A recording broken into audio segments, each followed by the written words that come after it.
طرح میں پھلاں دے ہار پا کے ریٹائر ہویا سا اسی طرح میں مراں گا بھی تے میرا جنازہ پھلاں نال لبیا جائے گا۔ اوے بچیا کدھر اس پنڈ والے نے تیرے کان وچ نہیں بھر دتے تواڈے سینے تے دولت دا خنجر مارن والیے ہن تینوں گولی مارن دی کوئی لوڑ نہیں پے گی۔ اسی اساں یہ دونوں تیرے کان ہماری فلمی صنعت کا یہ وتیرہ رہا ہے کہ عروج کے وقت وہ آرٹسٹ کا بھرپور ساتھ دیتی ہے، لیکن جو ہی وہ آرٹسٹ زوال پذیر ہوتا ہے یہ اس سے منہ پھیر لیتی ہے۔ اس حوالے سے ایسے کئی فنکاروں کی مثالیں دی جا سکتی ہے، وہ ناقدری کا شکار ہوئے اور پھر موت کی وادی میں اتر گئے۔ ایسے ہی ایک اداکار ساون بھی تھے جنہوں نے نہ صرف ویلن بلکہ کیریکٹر ایکٹر کے طور پر بھی اپنے آپ کو منوایا اور کئی سپر ہٹ فلمیں دی۔ وہ 60 اور 70 کے عشرے میں بہت مقبول تھے اور انہوں نے بڑی کامیاب فلمیں دی۔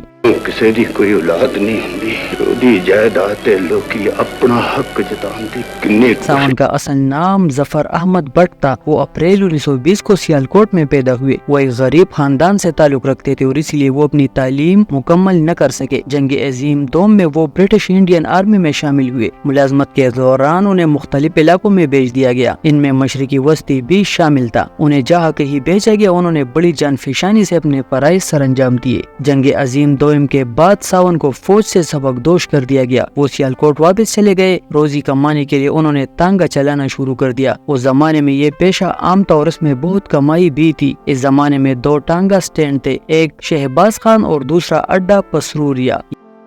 مستری جی گل نا تے پھر رب نے سانو بڑا بچائے، دم دا دم نہ تھی نہ پتر نہ رن نہ تن۔ چنگا یہ دونوں اڈے سیالکوٹ کے جنوبی اور شمالی علاقوں میں تھے۔ ظفر احمد بٹ کا گھر اڈا پسروریا کے قریب تھا، اس لیے وہ سواریوں کو یہی سے اپنے ٹانگے پر لے جاتے تھے۔ وہ اپنی شخصیت اور ڈیل ڈول کی وجہ سے بہت مقبول تھے۔ اپنے گھنے سیاہ اور گنگریالے بالوں کی وجہ سے بھی پہچانے جاتے تھے۔ ان کا جسم پہلوانوں جیسا تھا اور وہ گورے چٹے تھے۔ ان کے ٹانگے کا گھوڑا بھی سفید رنگ کا تھا۔ ساون اپنی طرز زندگی سے مطمئن نہیں تھے۔ بہتر زندگی کے لیے وہ 1950 میں کراچی چلے گئے۔ وہ کراچی کے رنچو علاقے میں آباد ہوئے۔ انہوں نے ایک معمار کی حیثیت سے کام شروع کر دیا اور اس کے ساتھ ساتھ وہ پینٹر بھی بن گئے۔ انہوں نے چھوٹے موٹے کام کرنے میں کوئی ہچکچاہٹ محسوس نہ کی۔ ان کا مقصد روزی کمانا تھا۔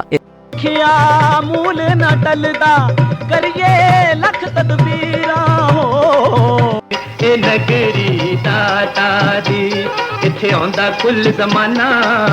اس دوران ان کی ایک سینما کے عملے کے ساتھ دوستی ہو گئی۔ اپنی شخصیت کی وجہ سے وہ سینما والوں میں بھی بہت مقبول تھے۔ ان لوگوں نے ساون کو مشورہ دیا کہ وہ فلموں میں کام کرے۔ ساون بٹ کو یہ بات پسند آئی۔ انہوں نے فلم سٹوڈیوز کے چکر لگانے شروع کر دیے۔ آخرکار انہیں فلم کارنامے میں اداکار کی حیثیت سے شامل کر لیا گیا اور یہی سے ظفر احمد بٹ کا نام ساون رکھ دیا گیا۔ کچھ صحافیوں نے ساون سے کہا کہ وہ لاہور چلے جائے اور پنجابی فلموں میں اپنی قسمت آزمائے، کیونکہ اپنی گرجدار آواز اور ڈیل ڈول کی وجہ سے وہ پنجابی فلموں میں زیادہ کامیاب ہو سکتے ہیں۔ ساون لاہور آ گئے اور انہیں آغا حسینی کی فلم 16 آنے میں ایک چھوٹا سا کردار دے دیا گیا۔ 16 آنے کی ریلیز کے بعد انہیں فلم سورج مکھی کے لیے کاسٹ کر لیا گیا۔ اس فلم نے ساون کو اداکار بنا دیا اور پھر انہوں نے پیچھے مڑ کر نہیں دیکھا۔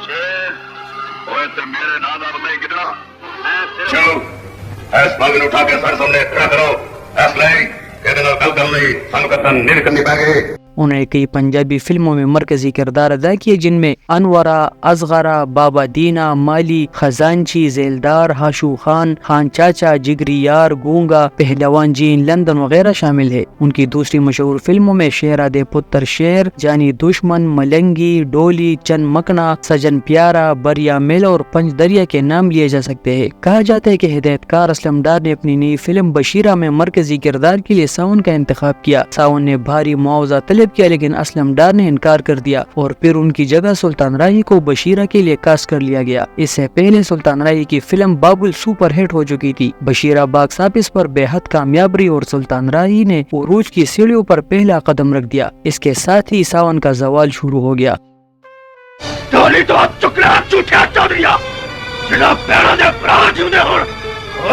ساون نے خود کہا تھا کہ میں بہت متکبر ہو گیا تھا اور انسان کو انسان نہیں سمجھتا تھا. اس کے علاوہ میں نے فلم ہشو خان میں مرکزی کردار ادا کیا جو مجھے نہیں کرنا چاہیے تھا کیونکہ اس فلم میں ہشو خان ایک سفاک اور ملحد حاکم تھا. بہرحال یہ سب قدرت کے کھیل ہیں. بعد میں ساون فلموں میں چھوٹے موٹے کردار ادا کرتے رہے. زندگی کے آخری دور میں ان کے پاس کوئی کام نہیں تھا اور وہ گھر میں بیمار پڑے رہے. 6 جولائی 1998 کو فرشتہ اجل آن پہنچا اور ساون اس جہان پانی سے کوچ کر گئے.